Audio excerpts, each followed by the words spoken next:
Pilipinas, magandang araw po sa inyo, Luzon, Visayas at Mindanao. Si Pangulong Bongbong Marcos, umamin po siya sa kakulangan kung papaano dinidisseminate yung information patungkol po sa ginagawa ng gobyerno para mapaunlad po ang Pilipinas.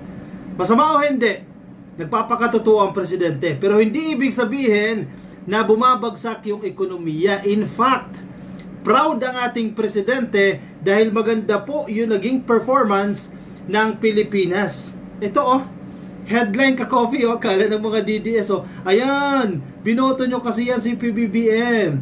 Isa-isahin natin yan. Marcos satisfied with Philippines economic achievements. Ibig sabihin, naaabot po yung goals. Kasi meron tayong Philippine Development Plan, di ba?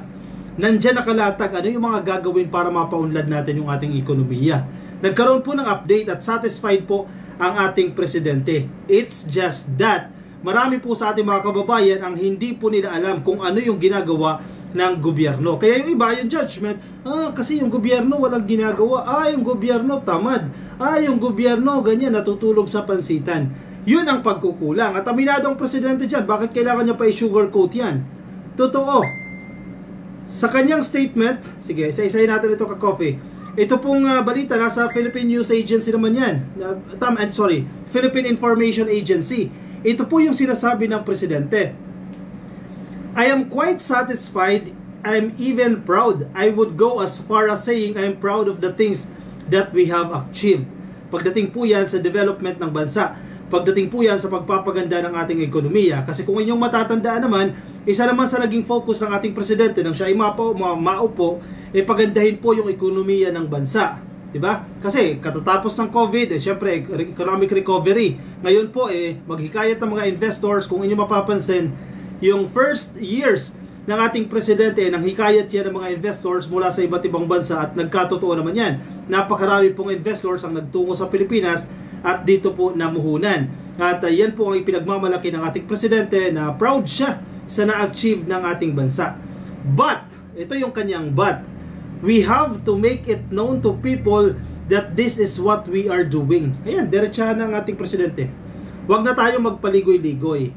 Ang sinasabi, ang understanding ko sa kanyang statement, kulang sa information dissemination. Na ito yung ginagawa ng gobyerno. Kailangan kasi alam din ng taong bayan Kasi minsan yung mga husga ng taong bayan because of the limited information that they receive.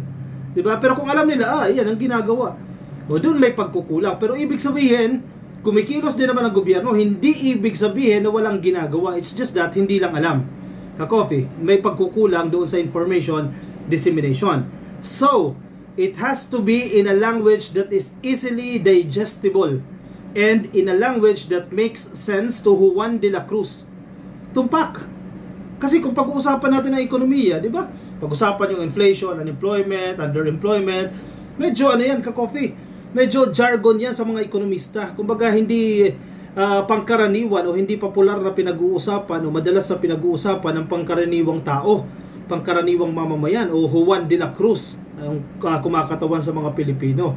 So ang sinasabi ng presidente, make it easily digestible. Yung naiintindihan ng masa. Ano ba ang ibig sabihin ng foreign investment? Diba? Doon may pagkukulang sa information dissemination. Ano yung impact niya?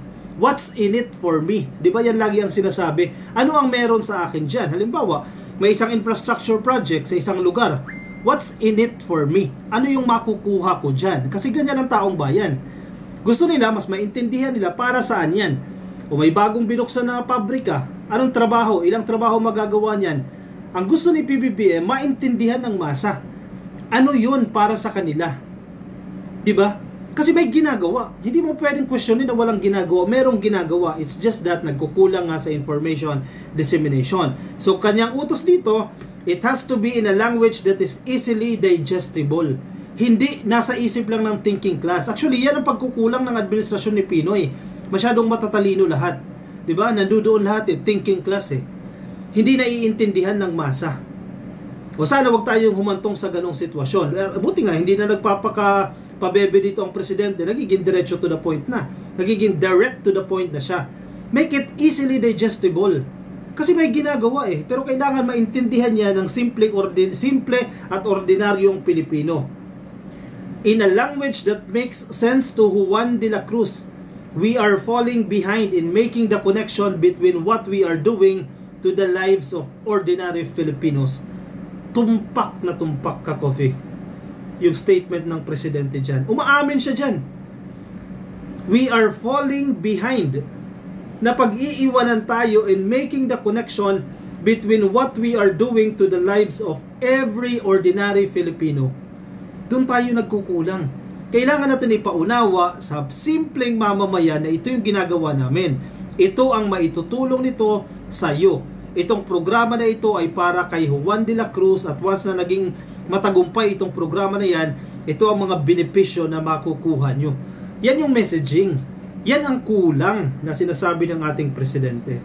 Huwag nyo nang takpan yan, huwag nyo nang sugarcoat yan, huwag nyo nang pagandahin.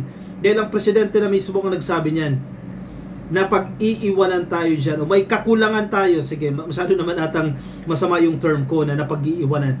Kulang tayo, ka-Coffee, in making the connection between what we are doing to the lives of ordinary Filipinos. Kasi may ginagawa eh. Kailangan maintindihan lang ng taong bayan bakit siya ginagawa. Diba? And on a wider scale, tingnan ninyo, baka pabor yan o makabubuti yan sa mas nakararami at hindi lang sa iyo. May mga instances, tayo mga Pilipino syempre, gusto natin laging favorable sa atin, di ba? Itong programa na to, favorable sa akin yan. Pero tingnan natin, baka naman mas papabor sa nakararami, yung common good na sinasabi natin. Minsan, iwasan natin ang pagiging selfish, no? Tingnan natin, makabubuti ba yan para sa lahat? Minsan kasi nakakabuti sa atin, personal sa atin nakabubuti, but for other people or for many people, hindi nakabubuti. So doon tayo sa common good. Yan po yung sinabi ng ating presidente during the 24th NEDA board meeting. Kahapon po yan, January 23, 2025. O sige, balikan natin, ka-Coffee, yung sinasabi niya dito na satisfied po siya sa economic achievement. And I think I agree. Maganda rin naman, ka-Coffee, ang performance. It's just that, ka-Coffee, naha-highlight lang yung mga political disputes, no? Yung mga pag-iepal nitong mga Duterte, itong mga supporters ng mga Duterte, mga DDS, panggugulo. Yan lang ang nabibigyan ng emphasis. Pero hindi naman ibig sabihin yan na ganun yung mga political issues, hindi kumikilos yung economic agencies or yung economic group ng gobyerno. Tuloy-tuloy pa rin naman ang pagkilos yan. It's just that nabibigyan ng media mileage, na pag-uusapan ng mga vloggers, na pag-uusapan ng mga media organizations itong mga political disputes. Pero but again, tuloy-tuloy pa rin po yung trabaho. It's just that hindi nga lang nabibigyan ng emphasis. At ito na nga, ginagawa na natin. Actually, may pagkukulang din tayo mga vloggers, no? May pagkukulang ako. Aminado din ako, ka-Coffee, na naging invested tayo sa political disputes. At medyo nakakalimutan natin na bigyan ng highlight ito yung mga ginagawa ng gobyerno para sa ekonomiya. And maganda rin tong call to action ng ating presidente na doon tayo kulang, di ba? Ipaalam natin sa taong bayan na this is what we are doing. We need to establish the connection of the government and what we are doing and its impact to the people. At paano siya nakatutulong sa taong bayan. I think siguro, lesson learned din yan. Ako, may napulot din ako dyan sa sinasabi ng presidente na yan. Masyado tayo nadala ng politika.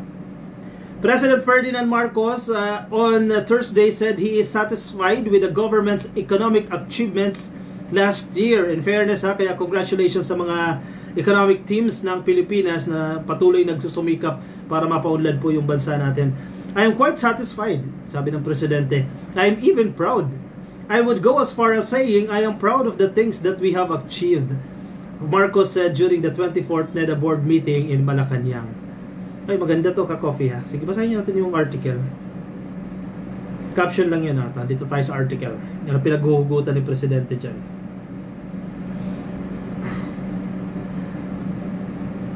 But we have to make it known to people that this is what we are doing. Same lang, ka-Coffee. Ito kasi balita ng GMA News Online. Kanina yung sa Philippine Information Agency, no? Yung ating binalita. So it has to be in a language that is easily digestible and in a language that makes sense to Juan de la Cruz. We are falling in the making the connection between what we are doing to the lives of ordinary Filipinos. Napaliwanag natin yung, ka-Coffee, kanina.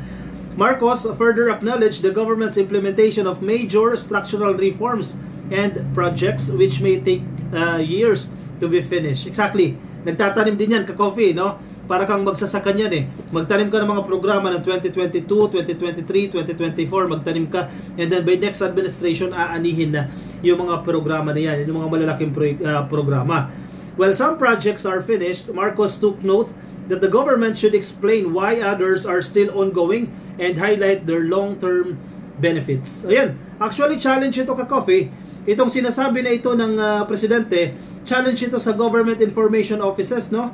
Na mag-revise kasi may mga ginagawa din naman, mag-revise ng kanilang communication plan para mas maunawaan ng simpleng mamamayan. Kasi tayo, syempre, iniisip mo rin, pag may programa, ano yan para sa tricycle driver? Paano mai-impluwensyahan o paano matutulungan ng tricycle driver? Pag nag-launch ka ng isang programa, paano matutulungan yung magsasaka?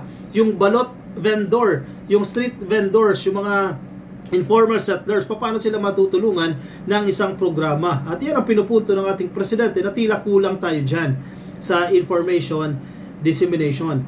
Marcos mentioned the need to highlight the importance of opening the Bataan-Cavite Bridge, which according to him would ease traffic congestion in Metro Manila and open up all other places in Central Luzon and Calabarzon. Halimbawa, let me explain, no?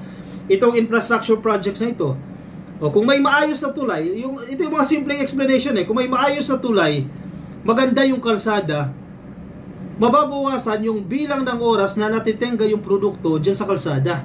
Kung noon, halimbawa, 3 oras na sa biyahe yan, ilanta na yung pechay. Diba? Lanta na yung gulay. So, imbis na mabibenta mo siya ng maayos sa ganitong halaga, syempre, pagdating niya sa palengke, ibebenta mo na siya ng mas mura. Kasi hindi na siya ganun kaganda yung quality. Anong nangyari? Anong impact niya? Di nabawasan yung kita ng magsasaka. Diba? Kung mahaba yung binibiyahe ng produkto, maraming gasolina ang nagagastos ng truck. Anong ibig sabihin yan? Syempre, i-charge yan doon sa mga nagbebenta ng produkto. Tataas ngayon ang presyo ng produkto. O syempre, kung ikaw naman ay negosyante, itataas mo rin yung presyo ng product mo. Kasi mahal yung transportation cost mo O yung consumer, magbabayad ng extra. I hope nagigets sa inyo ka-coffee. Yan yung kagandahan ng pagkakaroon ng maayos na infrastructure projects. Yan ang gusto ng presidente. What's in it for ordinary citizen? Ano makukuha ng ordinaryong Pilipino once you implement that kind of program? Yun ang kulang. At yun dapat ang ginagawa ng mga information offices or government information offices, mga agencies, para maunawaan ng taong bayan. Kasi, lalo na yung mga DDS, i-highlight ng mga DDS na walang ginagawa ang gobyerno. Ayan natin, i-counter natin yan. Yang sinasabi ng mga DDS na walang ginagawa. In fact, may ginagawa. But we have to make the ordinary Filipino na maintindihan kung ano yung programa na yan. Naminadong presidente, dyan tayo nagkukulang. Meanwhile, Marcos also called for a thorough and consolidated report about the government's effort to ensure food security. He said these reports would explain how these initiatives will benefit Filipino families in the future. In a video presentation during the meeting, National Economic and Development Authority or NEDA Secretary Arsenio Balisacan stressed that the government should avoid complacency. Tumpak, reminder lang ha. Reminder ng presidente sa mga ahensya ng gobyerno. Iwasan nyo ang pagiging complacent. Iwasan nyo yung pagiging kampante. Kasi pangkaraniwang sakit yan ng gobyerno. O pag naupo na yan, yung tinatawag nating ningas kugon. First year, bibo. Second year, medyo naglaylo. Yung energy level, bumaba. Third year, ayan na, 50% na lang yung energy level. Nagiging complacent na, nagiging kampante. Kaya na nila, hindi pwede. Dapat yung spirit mo ng first year, ganoon pa rin towards the end of your term. At yan ang sinasabi ng presidente. Huwag tayong maging complacent. Agree. Reminder yan ka-coffee sa mga nasa gobyerno. Balisacan then reaffirmed NEDA's commitment to making economic growth even more inclusive. Yun, tumpak. Natatandaan ko yung panahon ni Pinoy, ang battle cry noon ay inclusive growth Natatandaan niyo yan, panahon ni Pinoy, inclusive growth. Walang naiiwan. Yung simpleng mamamayan, yung ordinaryong mamamayan umuunlad. Kasi ang common reklamo, yung mayayaman lang ang umuunlad, yung mahihirap lalong naghihirap. Kaya dyan yan inilaunch yung battle cry na inclusive growth Diba? inclusive growth. Lahat ay umuunlad, walang naiiwan sa laylayan. Yan yung kanilang termino dyan. Pero yun nga, tulad ng sinasabi ko kanina, nung panahon kasi ni Pinoy, masyadong thinking class masyadong intellectual yung mga leaders na nakaupo, to the point na hindi na nila nauunawaan, or vice versa, hindi na sila nauunawaan ng nasa baba. Walang connection ba? Which is yun ang ayaw mangyari ng ating presidente, maiwasan po yung ganyang sitwasyon. Nagsalita din ka-coffee si Executive Secretary Lucas Bersamin dyan. Wait lang, hanapin ko na para isahan na lang, no? Ito, nasa PTV naman po ito, nilabas po ng PTV itong statement na ito ipinahayag po ni Executive Secretary Lucas Bersamin, dapat anyang baliwalain ng mga lingkod bayan ng ingay at sa halip ay manatiling nakatutok sa pagpapabuti at pag-angat ng kalagayan ng pamumuhay ng mga Pilipino. Exactly. Yung political noise, distracting yan ka-coffee Kung ikaw nandito ka, ikaw ay empleyado ng gobyerno, focus ka doon. Yun ang reminder din dito ni Secretary Lucas Bersamin Huwag ka magpapadistract sa political quarrels or political noise. Siyempre, ngayon, mainit di ba?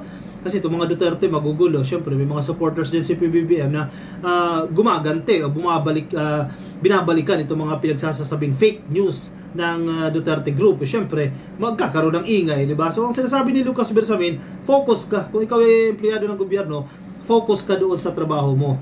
Manatili kang nakatutok sa pagpapabuti at pag-angat ng kalagayan ng mga Pilipino.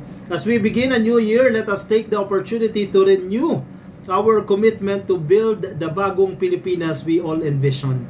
Our mission today is crystal clear: to serve the Filipino people with unwavering integrity, relentless dedication, and genuine compassion, sabi ni Bersamin sa 2025 Budget Executive Forum.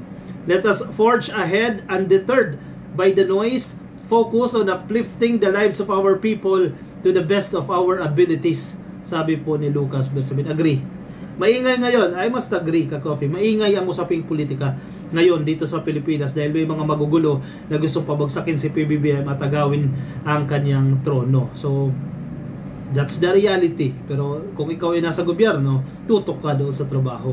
Yan ang gusto ng presidente. Do not be complacent, diba? Gawin natin yung trabaho natin and let the ordinary people understand what we are doing. Yan ang sinasabi ng presidente. Anong take nyo dyan ka-coffee? Sige, comment po ang inyong opinion, reaction dyan sa ating comment section para mabasa po yan ng iba natin mga ka-coffee. Mga nasa Facebook, please like and follow. Yung mga nasa YouTube, click lang po na subscribe at hit na rin po yung notification icon para kayo po updated sa ating mga bagong upload. Maraming salamat po sa mga sumama. Ingat kayo ka-coffee. Nasaan man po kayong panig ng daigdig. Bye-bye everyone.